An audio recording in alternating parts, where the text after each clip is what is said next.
Welcome to all, সকলকে স্বাগত জানাচ্ছি স্কিল ভিডিও আমিন ভাই চ্যানেলে। আর আপনাদের সাথে আছি আমি আপনাদের প্রিয় ভাই আমিন ভাই। তো আজকে আমরা শিখব মাইক্রোসফট পাওয়ার পয়েন্ট, আর আমরা এই ক্ষেত্রে ব্যবহার করব আজকে পাওয়ার পয়েন্ট 2016 অর্থাৎ 2016 ব্যবহার করে আমরা পাওয়ার পয়েন্ট শিখব এবং সিরিজ আকারে আপনি আমাদের এই ভিডিওগুলি পাবেন। আজকে আমরা একেবারেই পাওয়ার পয়েন্টের বেসিক বিষয়গুলো নিয়ে আপনাদের সামনে হাজির হয়েছি। তো চলুন বন্ধুরা শুরু করা যাক। প্রথমেই আপনাকে যে কাজটি করতে হবে, পাওয়ার পয়েন্টটাকে ওপেন করতে হবে। আর সেজন্য আমরা সবাই জানি যে কম্পিউটারের সার্চ বারে গিয়ে সার্চ করতে হবে, অর্থাৎ পাওয়ার পয়েন্ট লিখলেই কিন্তু পাওয়ার পয়েন্টটা চলে আসবে। ওকে, আমাকে লিখতে হচ্ছে না কারণ এখানে ডিফল্ট আকারই আছে। তো আমরা পাওয়ার পয়েন্টটাকে ওপেন করি, আর ফার্স্ট পাওয়ার পয়েন্ট ওপেন করলাম। তো মাইক্রোসফটের যতগুলো সফটওয়্যার রয়েছে এর মধ্যে সবচেয়ে জনপ্রিয় একটি সফটওয়্যারের নাম হচ্ছে মাইক্রোসফট পাওয়ার পয়েন্ট। তো চলুন, পাওয়ার পয়েন্ট ওপেন হচ্ছে।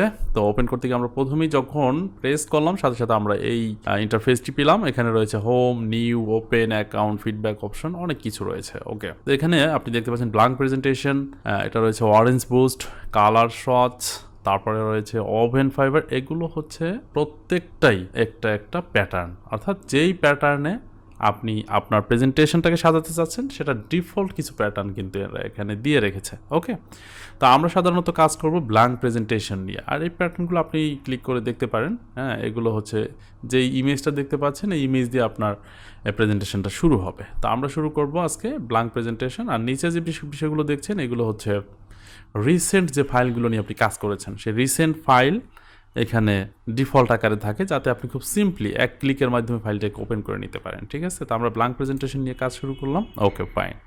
তো ব্ল্যাঙ্ক প্রেজেন্টেশন এভাবেই ব্ল্যাঙ্ক আছে। তো আপনাকে এখান থেকেই আপনার পাওয়ার পয়েন্টের যাত্রাটা শুরু করতে হবে।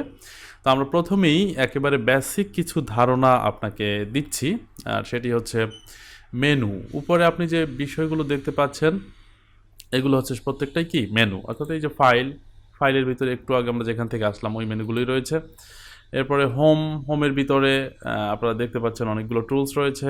ইনসার্ট একটা বাটন রয়েছে, ইনসার্টের ভিতরে অনেকগুলো অপশন আপনি পাবেন। Design, transaction, animation, slide show, review, view, recording, help, এরকম অনেক মেনু রয়েছে।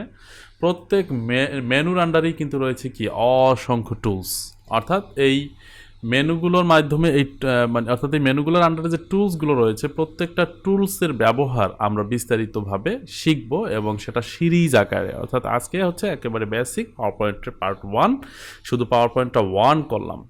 এবার একটু বলে নিচ্ছি আপনাদেরকে আসলে যে পাওয়ার পয়েন্ট দিয়ে আসলে কি কাজ হয়, পাওয়ার পয়েন্টটা আসলে কোন ক্ষেত্রে ব্যবহৃত হয়। পাওয়ার পয়েন্ট হচ্ছে একটি জনপ্রিয় প্রেজেন্টেশন সফটওয়্যার। ওকে, মূলত এটা প্রেজেন্টেশন করার জন্য পাওয়ার পয়েন্টটার জন্ম হয়েছে।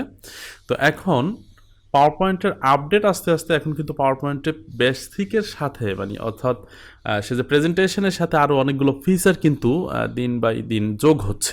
ওকে, তো এখন পাওয়ার পয়েন্টটা সাধারণত প্রেজেন্টেশন কোন কোন ক্ষেত্রে প্রেজেন্টেশন, অর্থাৎ আপনি যদি কোনো বিষয় প্রশিক্ষণ দিতে চান, কাউকে কোনো বিষয় শিখাতে চান, সেটা একেবারে সিম্পলি পাওয়ার পয়েন্টের মাধ্যমে প্রেজেন্টেশনগুলো রেডি করে তাকে সিম্পলি একটা বিষয় আপনি বুঝিয়ে দিতে পারবেন।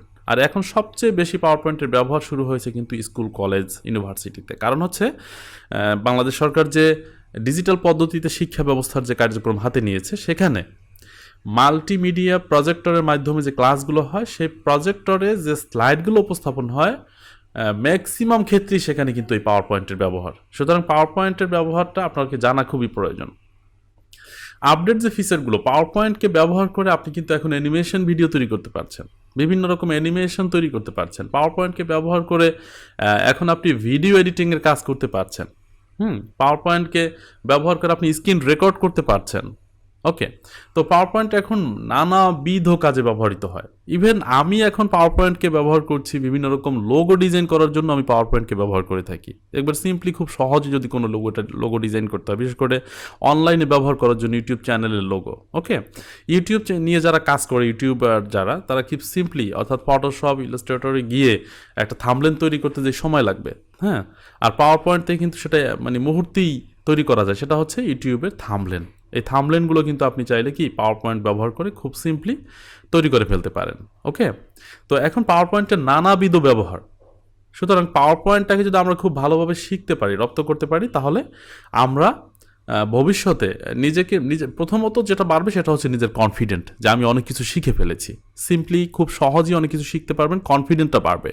আর এখানে যে কনফিডেন্টটা আপনি গ্রো করতে পারবেন, এটা দিয়ে কিন্তু পরবর্তীতে আরও অনেকগুলো কাজ শিখতে আপনাকে খুব বেশি সহায়ক ভূমিকা পালন করবে। অর্থাৎ মানুষ যখন ডিজাইন কনসেপ্টটা খুব সিম্পলি কোনো একটা সফটওয়্যার ব্যবহার করে শিখে যায়, আর সেটাই হচ্ছে পাওয়ার পয়েন্ট, তখন কিন্তু সে চাইলে ফটোশপ থেকেও খুব সিম্পলি মানে ভালো ভালো ডিজাইনগুলো বের করে নিয়ে আসতে পারে, হ্যাঁ, এবং ইলাস্ট্রেটর ইউজ করতে পারে, ইনডিজাইন ইউজ করতে পারে, ঠিক আছে। এবং পরবর্তীতে যারা আপনারা প্রিমিয়াম প্রো নিয়ে ভিডিও এডিটিংয়ের কাজ করবেন, ক্যামতাসিয়া নিয়ে কাজ করবেন, ফিল্মোরা নিয়ে কাজ করবেন, অর্থাৎ আমি সাজেস্ট করছি সকলকে যে আপনার শুরুটা যাতে কি পাওয়ার পয়েন্ট দিয়ে হয়, তাহলে এখান থেকে একেবারে আপনার কনফিডেন্টটা যেভাবে গ্রো হবে, পরবর্তীতে যে কোনো সফটওয়্যার নিয়ে কাজ করতে গেলে আপনি কিন্তু খুব সহজেই একটা ভালো আউটপুট বের করে ফেলতে পারবেন। সো বন্ধুরা, পাওয়ার পয়েন্ট নিয়ে আমাদের আজকের এই বেসিক টিউটোরিয়ালের পার্ট 1 এবং পার্ট 2 থেকে আমরা পাওয়ার পয়েন্টটাকে শিখব, এবং প্রত্যেকটা মেনু ধরে ধরে প্রত্যেকটা টুলসের ব্যবহার আমরা শিখব, এবং এই পাওয়ার পয়েন্ট ব্যবহার করে কিভাবে আপনি প্রেজেন্টেশন বানাবেন, কিভাবে অ্যানিমেশন বানাবেন, কিভাবে ভিডিও তৈরি করবেন, সবগুলো বিষয় প্যাকেজ আকারে আমরা একটা একটা করে শিখব। তো সাথে থাকুন, আপনাদের সাথে আছি আমি আপনাদের প্রিয় ভাই আমিন ভাই। আর যারা আমাদের চ্যানেলটিতে এখনও লাইক বা সাবস্ক্রাইব করেন নাই, আপনারা অবশ্যই আমাদের চ্যানেলটি সাবস্ক্রাইব করুন, এবং ভবিষ্যতে অনেক ভিডিও মানে আপনার পাওয়ার জন্য, অর্থাৎ শিক্ষামূলক সকল ভিডিও আমরা চেষ্টা করছি এই স্কিল বিডি আমিন ভাই চ্যানেলে আপলোড করার জন্য। তো আপনারা আমাদের সাথেই থাকুন। ধন্যবাদ, থ্যাংক ইউ ভেরি মাচ।